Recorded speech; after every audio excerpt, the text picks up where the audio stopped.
Good morning everyone. মানে মুখ টুক ধোয়া ব্রাশ টাশ করা শেষ, এগুলি আর তুলিনি। এখন হাঁড়িতে ভাত চাপিয়ে দিয়েছি আর এদিকে ডাল হচ্ছে। আর চোখে কাজল টাজল দেখে ভাববেন না যে আমি সাজগুজ করে মানে ব্লগ বানাচ্ছি। কালকে একটা নেমন্তন্ন ছিল তো কিছুটা কাজল রয়ে গেছে চোখে। তো আজকে একটা গুড নিউজ হলো যে আজকে স্ট্রাইক ডেকেছে, কিসের জন্য ঠিক আমি এখনো জানি না। তো আমার মেয়ের স্কুল ছিল আজকে, স্কুলটাও বন্ধ। আজকে হলো সোমবার, তো আজকে ওর স্কুলটাও বন্ধ। আমার বড় তেলিয়ামুড়া চলে যাওয়ার কথা ছিল, ওইটাও ক্যান্সেল হয়ে গেল। তো আমরা তিনজন আজকে ঘরে, আমি জন্য হ্যাপি খুব আজকে। এই জন্য আমি ভিডিওটা আজকে মানে ব্লগটা আজকে এই জন্য করছি, ঠিক আছে। তাও দেখি কি করি, এখন রান্নাবান্না তো করবোই। কালকে একটু ডিমের ঝোল করেছিলাম, এটা রয়ে গেছে। দেখুন আলুই সব রয়েছে, ডিম শেষ, কিন্তু এখন থেকে তরকারিতে আলু কম দেব। আজকে খুব আলু সিদ্ধ খেতে ইচ্ছা করছে, জানি না কেন। এই মানে শীতের সিজনে টমেটো পোড়া বেগুন পোড়া খেতে খেতে আলু সিদ্ধটা খুব কম খেয়েছি। আজকে ভীষণ ইচ্ছা হচ্ছে আলু সিদ্ধ খেতে। একটু আলু কেটে নিচ্ছি, আলু সিদ্ধ করব। ডালের সাথে দিয়ে দিচ্ছি আলুগুলি, আলাদা করে আর সিদ্ধ করে লাভ নেই, একসাথে দিয়ে দিচ্ছি। আমি যখন ভিডিও বানাই তখন কিন্তু তোমাদেরকে আমি অনেক প্রশ্ন করি যে তোমরা কি করছো, তোমরা আজকে কি এই সেই কিছু না কিছু প্রশ্ন করি, তোমরা কখনো কিন্তু কমেন্টে তার উত্তর দাও না। তো আমার একটা রিকোয়েস্ট, তোমরা কিন্তু আজকে যাই বলবো কমেন্ট মানে ভিডিও যখন দেখবে তখন ভিডিওটা যখন চলতে থাকবে তখনই কমেন্টটা করে দেবে। যেমন আজকে আমার ইচ্ছে করলো তোমাদের জিজ্ঞেস করছি যে তোমরা আজকে কি কি মানে খেলে বা কি কি খাবে বা তোমাদের আজকের মেনু কি, ঠিক আছে। তো এটা একটা কমেন্ট করে জানিয়ে দিও, তো কথায় কথায় কথা বাড়বে, তোমাদেরকেও আমি চিনবো। এই আলুটা একদম ভালো করে নি, দেখুন পচা পড়েছে আলুটা।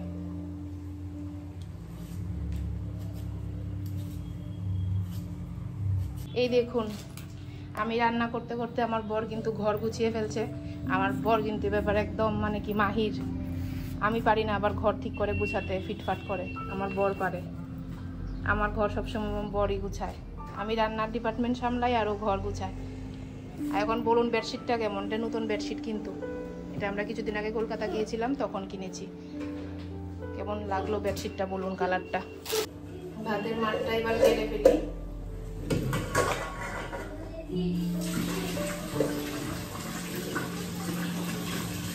ভাতের মার গালতে সময় আমরা যারা চশমা দিই তাদের কিন্তু সাংঘাতিক অসুবিধা, পুরো চশমা ব্লার হয়ে যায়, পুরো চশমা ঝাপসা হয়ে যায়, কিছু দেখা যায় না, একদম কিছু দেখা যায় না, অন্ধকার হয়ে যায় পুরো চশমায়। দেখুন পুরো চশমা ব্লার হয়ে যায়।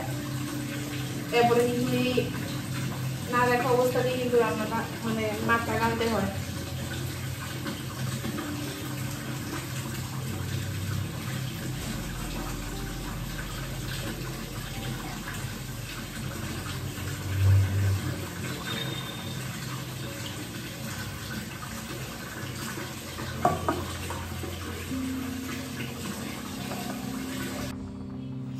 আলুগুলি সিদ্ধ হয়ে গেছে, এগুলি তুলে নেই। আমার ডালটাও সিদ্ধ হয়ে গেছে, ডালটাও ফোড়ন দিয়ে দেব। আজকে ডালে তো বেশি সিদ্ধ হয়েছে, আলুগুলির জন্য বেশি সিদ্ধ করলাম, যার ঘুরতেই হবে না, একদম পালিশ হয়ে গেছে। আলুগুলিকে মেখে নেব, তার জন্য অলরেডি পেঁয়াজ কেটে রেখে দিয়েছি। এই যে আজকে 5 ফোড়ন সোমবার দিয়ে ডাল রান্না করব।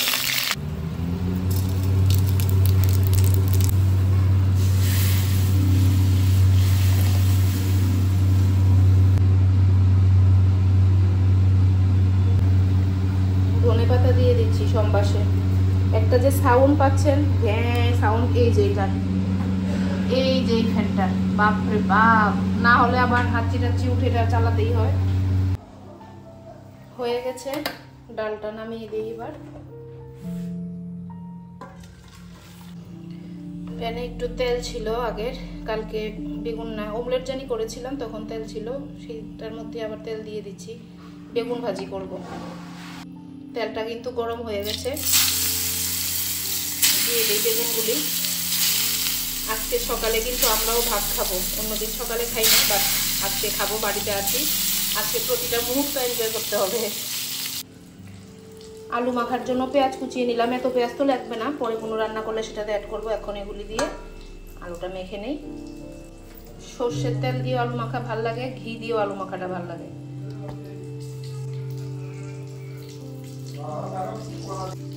আলাদা করে লঙ্কা নিয়ে নেব, কারণ আমার মেয়ে খাবে তো আলু সিদ্ধটা, ঝাল হলে খেতে পারবে না, তাই আলাদা করে লঙ্কা নিয়ে নেব। বা খুব তাড়াতাড়ি আলুগুলি সিদ্ধ হয়ে গেছে। দুইটা আইটেম হয়ে গেলে এখন বেগুন ভাজিটা হলেই ভাত খেয়ে নেব।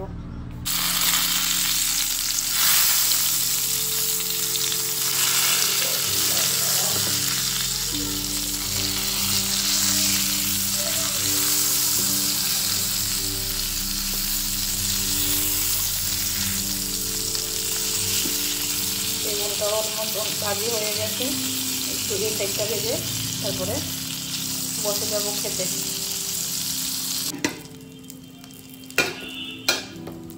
ভাতটা বেড়ে নেই এবার বেগুন ভাজিটা হতে হতে।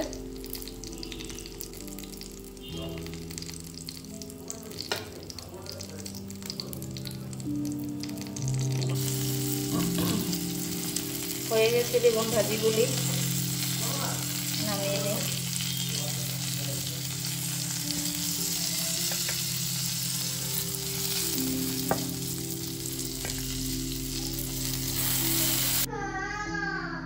এই যে 3 জনের ভাত বেড়ে ফেলেছি, বেগুন ভাজি হয়ে গেছে, 3 জনের ভাত বাড়া হয়ে গেছে। ডাল, আলু সিদ্ধ, বেগুন ভাজি দিয়ে এখন একটা ভাত খাওয়া হয়ে যাবে। লেবু কেটে নেব আর শুকনো লঙ্কা ভেজে নেব।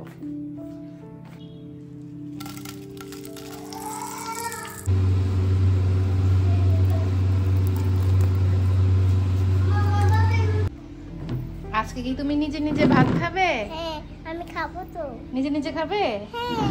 আচ্ছা, তাহলে তোমাকে ভাতটা মেখে দেই বেগুন ভাজি দিয়ে আলু সিদ্ধ দিয়ে। ঠিক আছে মামা। এই নাও লেবু, আমি একটা লেবু নিয়ে নিলাম। হ্যাঁ নাও, এখন রাখো।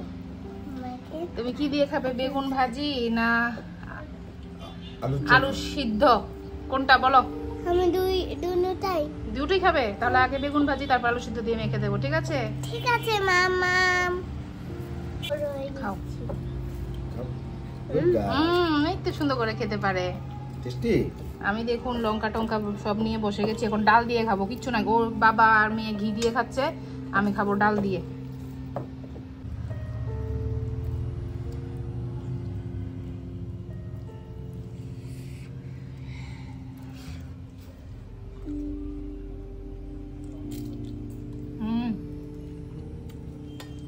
সকালবেলা এসব খেতে সবচেয়ে ভালো লাগে। মেয়ে টেবিল নিয়ে নিয়েছি, ওকে পড়তে বসাবো, কিন্তু ওই যে মহারানী খেলা করছে। এই এই আসো, পড়তে আসো। আজকে বেঙ্গলি পড়াবো, কারণ কালকেও ম্যাথ পড়েছে। দিনের বেলা একটা সাবজেক্ট পড়াই, রাত্রে আরেকটা পড়াই, তাহলে 2 বার হয়।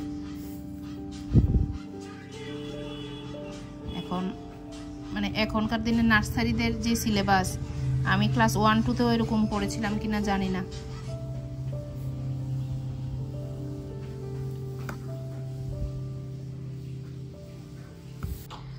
দেখুন অ্যানুয়ালের মানে সিলেবাস, আগের পরের বর্ণ লিখতে হবে, মাঝের বর্ণ লিখতে হবে, তারপর 2 বর্ণ যোগে শব্দ মানে গঠন করে লিখতে হবে, শূন্যস্থান পূরণে যে ঘরের সাথে মানে ঘরের সাথে কি বসলে একটা ওয়ার্ড হবে, ঘর, রর সাথে থ, রথ, এরকম। তারপরে দেখুন এলোমেলো বর্ণ সাজিয়ে লিখতে হবে, মানে উল্টাপাল্টা করে লিখে দেবে। যেমন ম লেখা আছে, এটা আম হবে, এটা ওদের বুঝে ঠিক করে লিখতে হবে। স্বরবর্ণ, ব্যঞ্জনবর্ণ এগুলো আগেই ছিল, মানে করেছিল আর কি, তো হাফ ইয়ারলিতে ছিল, তো এখন আবার অ্যানুয়ালে আছে। এখন স্বরবর্ণ, ব্যঞ্জনবর্ণ এগুলি আছে বাংলাতে। ম্যাথের সিলেবাস দেখলেও হা করে থাকবেন, ইংলিশের সিলেবাস দেখলেও হা করে থাকবেন। 100 পরীক্ষা, 20 নম্বরের ওরাল আর 80 রিটেন, তো এগুলি আছে, এগুলি পড়াতে হবে। মেয়ের তো আর মাস্টার নেই, আমিই পড়াই, আমি ওকে পড়াই। কি হবে এখানে?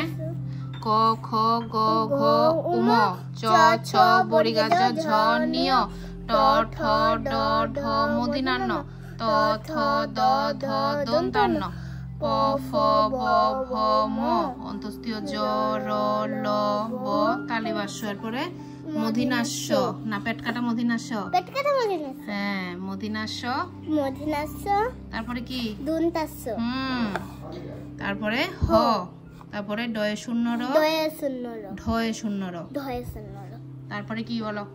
অন্তস্তীয়, হ্যাঁ, অন্তস্তীয় খণ্ডত, খণ্ডত, অনুষ্কার, অনুষ্কার, বিসর্গ, চন্দ্রবিন্দু। চন্দ্রবিন্দু। না এখন লিখে ফেলো সুন্দর করে সব। ঠিক আছে, লিখছি। ল,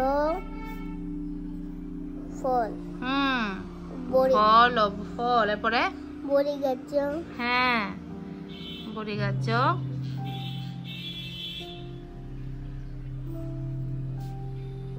তারপরে ল, হ্যাঁ, বড়ি গাছ, ল, জল, বড়ি গাছ, ল, জল। হ্যাঁ, এবার শূন্যস্থান পূরণ করো।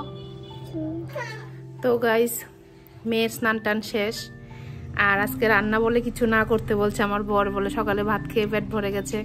আসলে সকালে আমরা খাই না, আর আজকে অনেক বেশি ভাত খেয়ে ফেলেছি। সকালেই খেয়েছিলামও, তখন প্রায় 12:30 মতো বাজে, যার জন্য সেরকম কোনো খিদে নেই। তো ভাবছি কি করা যায়, কিছু তো অল্প একটু তো খাবো, একদমই যে না খেয়ে থাকবো তা নয়। আর আরেকটা জিনিস যেটার জন্য মানে না খাওয়ার প্ল্যান, সেটা হলো রাত্রে আবার নেমন্তন্ন আছে, 3 বেলা খাওয়া পড়ে যাবে। তো আমি ভেবেছি অল্প অল্প করে কিছু খেয়ে নেব, কিন্তু কি খাবো সেটা বুঝতে পারছি না। নোনা ইলিশ আছে ঘরে, ভাবছি নোনা ইলিশের চাটনি না করে বেগুন দিয়ে একদম শুকনা শুকনা করে, মানে টমেটো দিয়ে চাটনিটা করে বেগুন দিয়ে চাটনি করবো নোনা ইলিশ, কেমন জানি লাগবে, এটাই ভাবছি করব। অল্প তো ভাত খেতে হবে, অল্পই খাবো। মেয়ের জন্য একটু সোয়াবিন রান্না করে নেব, ফুলকপি আলু দিয়ে, বেশি তরকারি করব না, যেহেতু রাত্রে খাবো না, ও রাত্রে খাবে না ঘরে। এই যে আমার বর আজকে পূজা দিচ্ছে। আমার বর বাড়িতে থাকলে আমার দেখেছেন কত লাভ, কত কাজ আজকে ও করে ফেলছে। আর মেয়ে পড়াশোনা করছে, স্নান টান করে ফেলেছে। এখন কি লেখছো তুমি? ব্যঞ্জন বর্ণ, হ্যাঁ, প ফ ব ভ ম, অন্তস্তীয় জ র ল, এরপরে ব, এরপরে লেখো। আজকে বলতে গেলে আমি পুরোই রেস্টে, সব বেশিরভাগ মানে 80% জিনিস আমার বরই করছে আজকে। এটা একটা আমার লাভ হলো ও থাকাতে। যাক, আর ওই যে এগুলি সিদ্ধ বসিয়ে দিয়েছি, না দেখাচ্ছি। এই যে সিদ্ধ বসিয়ে দিয়েছি, একটা কাঁচা লঙ্কাই দেব, মেয়ে ঝাল খেতে পারে না। আর মশলা করে নেব, পেঁয়াজ দিয়েছি, আদা দিয়ে দেব, রসুন দিতে ভুলে গিয়েছিলাম, 2 কোষ রসুন দিয়ে দিচ্ছি, আর ধনে জিরের গুঁড়ো দিয়ে দিয়েছি। আজকে আর সোয়াবিনগুলিকে ভাজবো না, কারণ সোয়াবিন ভাজলে শক্ত হয়ে যায়। তো আজকে সোয়াবিন ডাইরেক্ট দেবো, ভাজবো না, খালি ফুলকপি আলুটা একটু ভেজে নিচ্ছি। তেজপাতা, পাঁচফোড়ন, চলে যাচ্ছে ওষুধ কিনতে। নুন দিয়ে দিয়েছি, হলুদ দিয়ে দিলাম, আর গ্রাইন্ড করে রাখা মশলাটাও দিয়ে দিয়েছি। আর রসুনটা দেখুন মানে হয়নি, গ্রাইন্ড হয়নি, বড় টুকরা, তো ওইগুলিকে অর্ধেক করে দিলে আসলে দিতে হয়, না হলে হয় না। অল্প একটু পেঁয়াজ দিয়ে দিচ্ছি।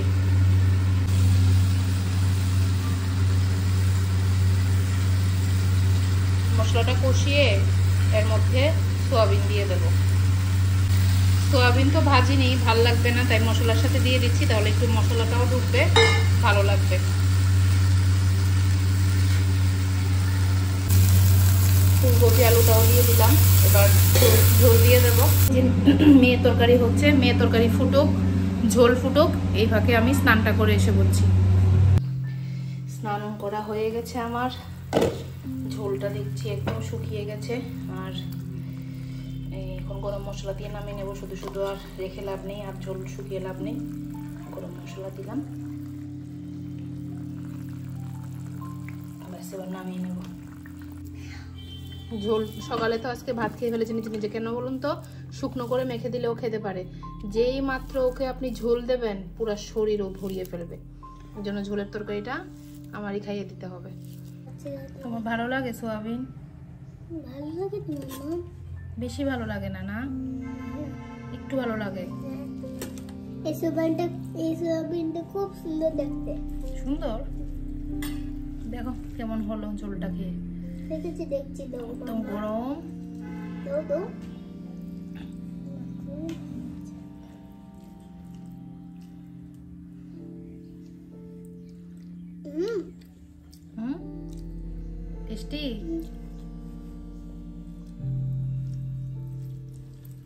কি ঝাল?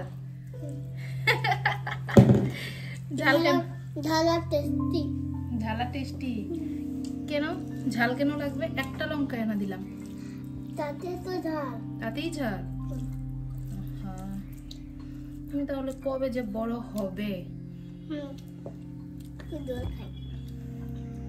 ভাত খেতে বসতে না বসতেই তোমার জল। সেলফি ক্যামেরাতে কিন্তু একদম বোঝা যায় না, বা হাতকে ডান হাত মনে হয়, জানি এটাকে ডান হাত মনে হচ্ছে, এটা কিন্তু আমার বা হাত। এটা আমার ডান হাত, এটাকে বা হাত মনে হচ্ছে, এটাকে সেলফি বলে। সেলফিতে উল্টা দেখা যাবে না, যেটা আমরা মিররে দেখি। অনেকেই জানে জিনিসটা, দেখি না করো, অনেকেই আমরা এই জিনিসটা জানি, আবার অনেকেই কিন্তু জানি না। তা যারা জানেন না তাদেরকে বলে দিলাম।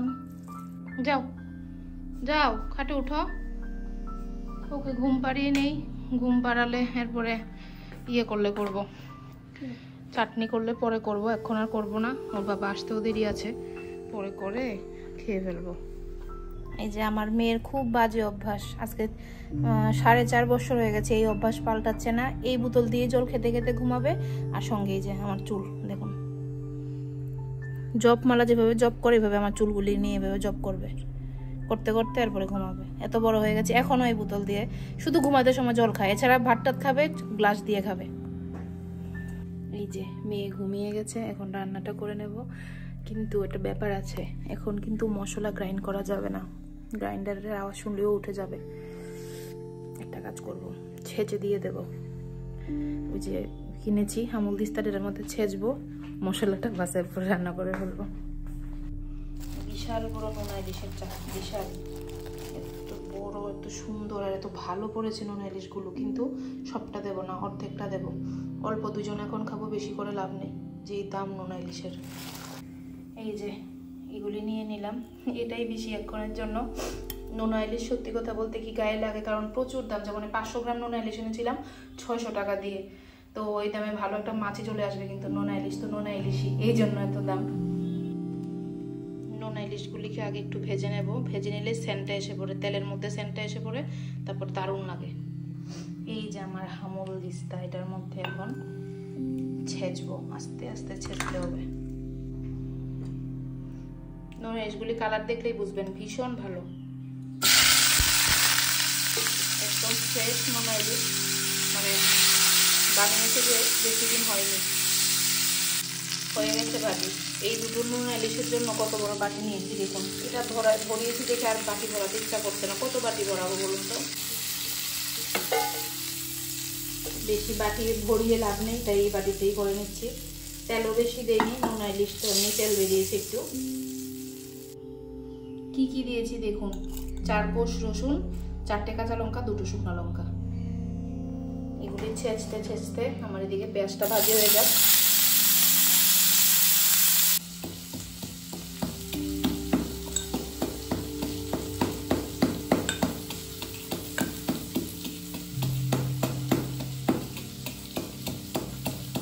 এই প্রথম আমি এরকম ছেঁচে নোনা ইলিশের চাটনি করব।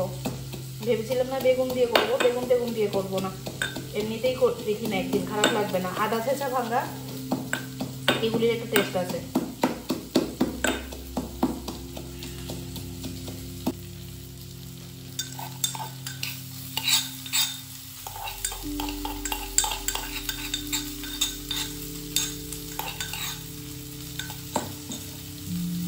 দেখুন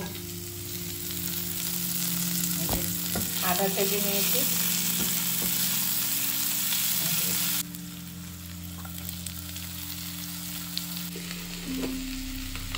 হলুদ, নোনা ইলিশে কিন্তু লবণ থাকে, এই জন্য বেশি লবণ দেব না। লাল মরিচের গুঁড়ো একটু বেশি করে দিয়ে দিচ্ছি।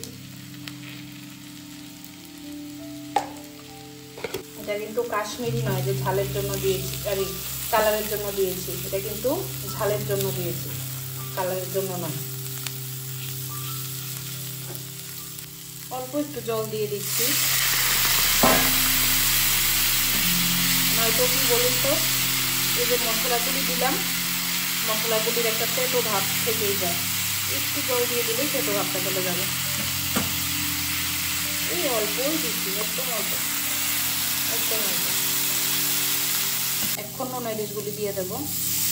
এটা এখন আর ভাঙবেও না, মানে গলে যাবে না আর কি, নুন ইলিশ রাখতেই থাকবে। না দেবো টমেটো, না দেবো হেঁটে, এরকম করে পেঁয়াজি পেঁয়াজি রাখবো, ভাজা ভাজা একসাথে বার হবে। ভেবেছিলাম বাটি ভরাবো না, কিন্তু বলুন তো এত বড় একটা বাটিতে কি রাখা যায় একটা চাটনি? এই জন্য ছোট বাটিটা নিয়ে নিয়েছি, এটার মধ্যেই রাখবো। ধনে পাতা আর দিলাম না, কারণ নোনা ইলিশ তো, আমি চাই না ধনে পাতা দিয়ে এর সেন্টটা কমে যাক।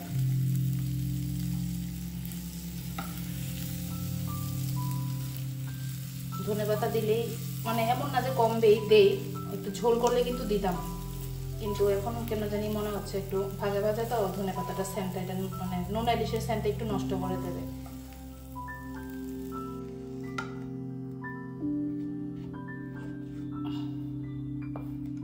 একদম ডান। কি অল্প সময় হয়ে গেল না, ভীষণ অল্প সময় হয়ে গেছে, মানে যে এই মাত্র আসলাম, এই মাত্রই শেষ। এই যে এটা দিয়ে একটা ভাত জমবে এখন। ডালটা একটু গরমে বসিয়ে দিলাম, বরকে ফোন করলাম, বললো এসে পড়েছে একদম গেটের সামনে, তাই ভাতটা একটু গরমে বসিয়ে দিলাম। এই যে ভাত খেতে বসে গেলাম। দুটো লেবু আমি নেব না, বড়টা আমি নেবো, লেবু খায় না, একটা দিয়ে দিলাম। চাটনি নিয়ে নিচ্ছি।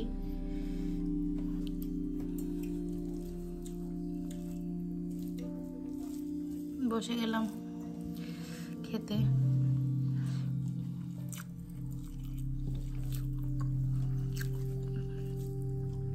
একটু কম লঙ্কা দিয়েছি, ভেবেছি ঝালই হবে না, কিন্তু যথেষ্ট ঝাল হয়েছে, কারণ পরিমাণটা কম না। আমার বর বলেছিল ভাত খাবে না, নুন এসে চাটনি দেখে শেষ, আর পারলো না না খেয়ে থাকতে। কেমন হলো চাটনি?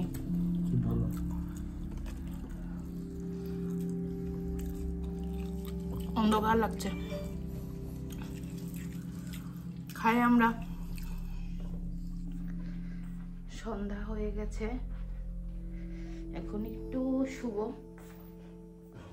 এই যে রেডি হয়ে গেছি, আজকে লেন্স টেন্স পরিনি, এমনিতেই চশমা দিয়ে রেডি হয়ে গেছি, এখন বেরিয়ে পড়ছি। এই দেখুন বিয়ের গাড়ি সাজাচ্ছে, আজকে প্রচুর বিয়ে, কি সুন্দর। আজকে রাস্তার মধ্যে দেখুন কি জ্যাম, বাপরে বাপ।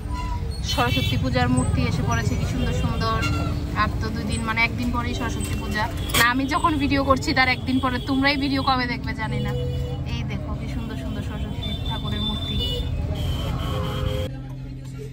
একটু ওরিয়েন্ট চমনে এসেছি মেয়ের জন্য, ওই ড্রয়িং বুক মানে খাতা আর রং মানে কালার নেওয়ার জন্য। ওর এক্সাম এসে পড়েছে, আর ও এত হারিয়েছে স্কুলে গিয়ে, ঘরে এদিকে সেদিকে যখন পারে তখনই ড্রয়িং নিয়ে বসে যায়, এখানে এখানে ফেলে, মোটামুটি সবই হারিয়ে ফেলেছে। সেই জন্য নিতে এসেছি। এক্সাম তো এসে পড়েছে 21 আর 23 তারিখ, রাইমস আর ড্রয়িং এক্সাম। তো এই জন্য ওর বাবা নেমেছে। আমি বলেছিলাম আমি যাব, কিন্তু জানে আমি গেলেই মুঠি মুঠি কলম নিয়ে আসবো। আমার কলম ভীষণই ফেভারিট জিনিস, আমি দোকানে ওর জন্য যাই ঠিক আছে, কিন্তু আমার জন্য 2টো কলম আমি আনবোই। আমি ভীষণ ভালোবাসি কলম, এখন থেকে না, আমার স্কুল লাইফ থেকে, মানে একদম ছোটবেলার থেকে। আমি মানে ভীষণই ছোট যখন ছিলাম তখন থেকে আমার কলম প্রিয়। এই দেখুন কলম নিয়ে এসেছে, বলেছিলাম যে, আর এই যে এগুলি নিয়ে এসেছে। এখন চলে যাবো সোজা রানীবাজার। এসে পড়েছি। কালকে এই বাড়িতে কত জাঁকজমক ছিল, অন্নপ্রাশন ছিল, আজকে দেখুন কত নীরব বাড়িটা। তো ভিডিওটা এখানে শেষ করলাম, চলে গিয়েছিলাম ওদের বাড়িতে, আর খাওয়া দাওয়ার ভিডিও করিনি, ভিডিওটা অনেক বড় হয়ে যাবে। দেখা হচ্ছে পরের ভিডিওতে, ততক্ষণের জন্য টাটা বাই বাই, সবাই ভালো থাকবেন, সুস্থ থাকবেন, বাই।